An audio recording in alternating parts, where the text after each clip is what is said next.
Morning from Turin. Time for a nice cappuccino.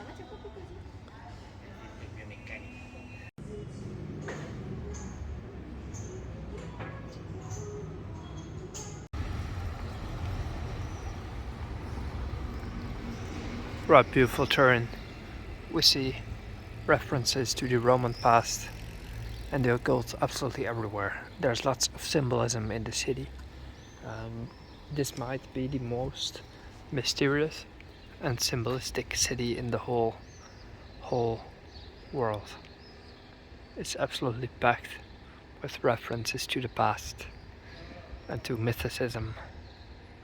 This is a very fascinating city if you're into the subject.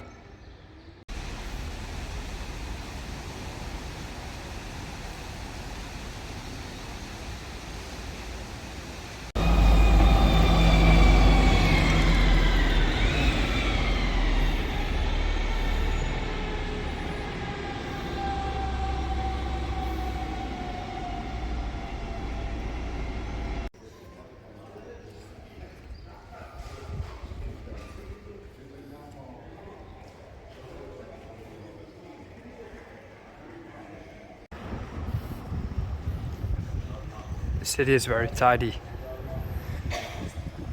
Torino being the fourth city of Italy. So there's Rome, Milan, Naples, Napoli, and then Torino. So city number 4. And it's obviously less chaotic than Naples, for example. It's a world of difference. Torino is known also by Italians as a city of hardworking people. And you see that because everything is rather tidy. People dress very modestly.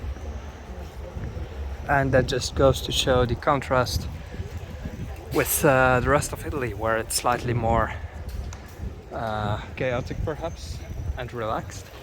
But this is a bit uptight and a stiff city in a good way. It has a very unique character. And it's actually extremely beautiful if we look at all of these buildings. It's a cool market here in Turin today. Where there's pasta. Looks delicious. And tomatoes, obviously. All very fresh.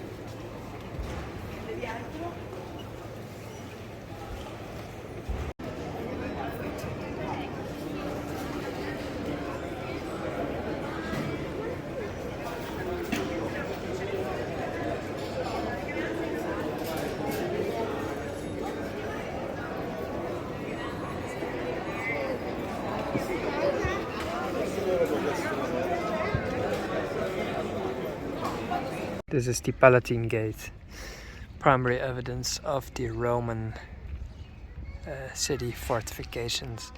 This is from the 1st century BC and one of the best preserved remains of Roman architecture, at least in terms of city walls. And over there we have the Cathedral of Saint John the Baptist.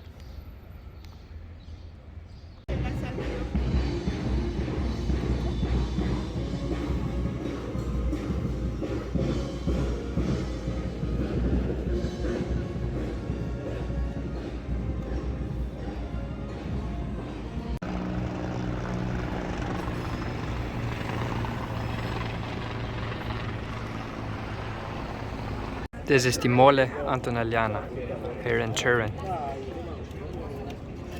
It is about 168 meters tall, and it is the tallest unreinforced brick construction in the whole world. So inside, let's say there's no metal skeleton or whatever, no scaffolding, it's just pure brick inside. And a mole in Italian is a building of monumental proportions, what you can see. So it's built with outrageously disproportionate, let's say, measurements. It's a bit of a confusing building at first sight, and it was probably built to shock the viewer in a sense, because it is so disproportionate.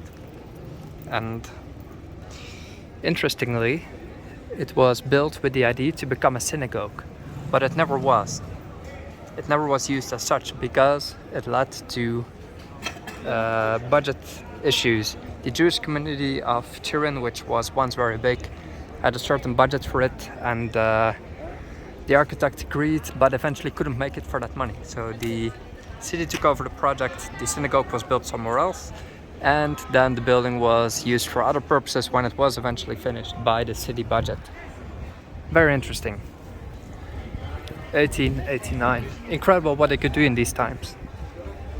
Nowadays it functions as the Museum of Cinematography.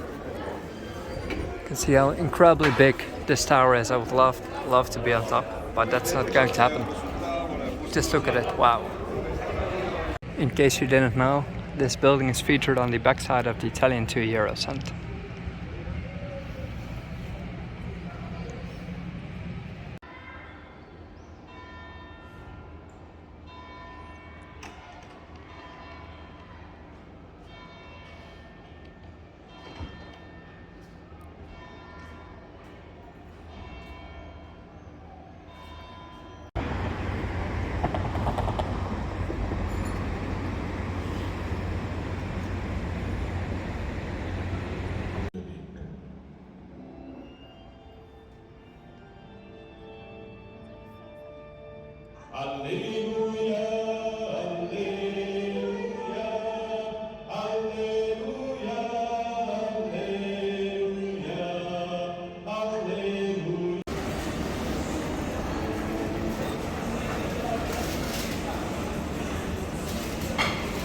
Grazie mille.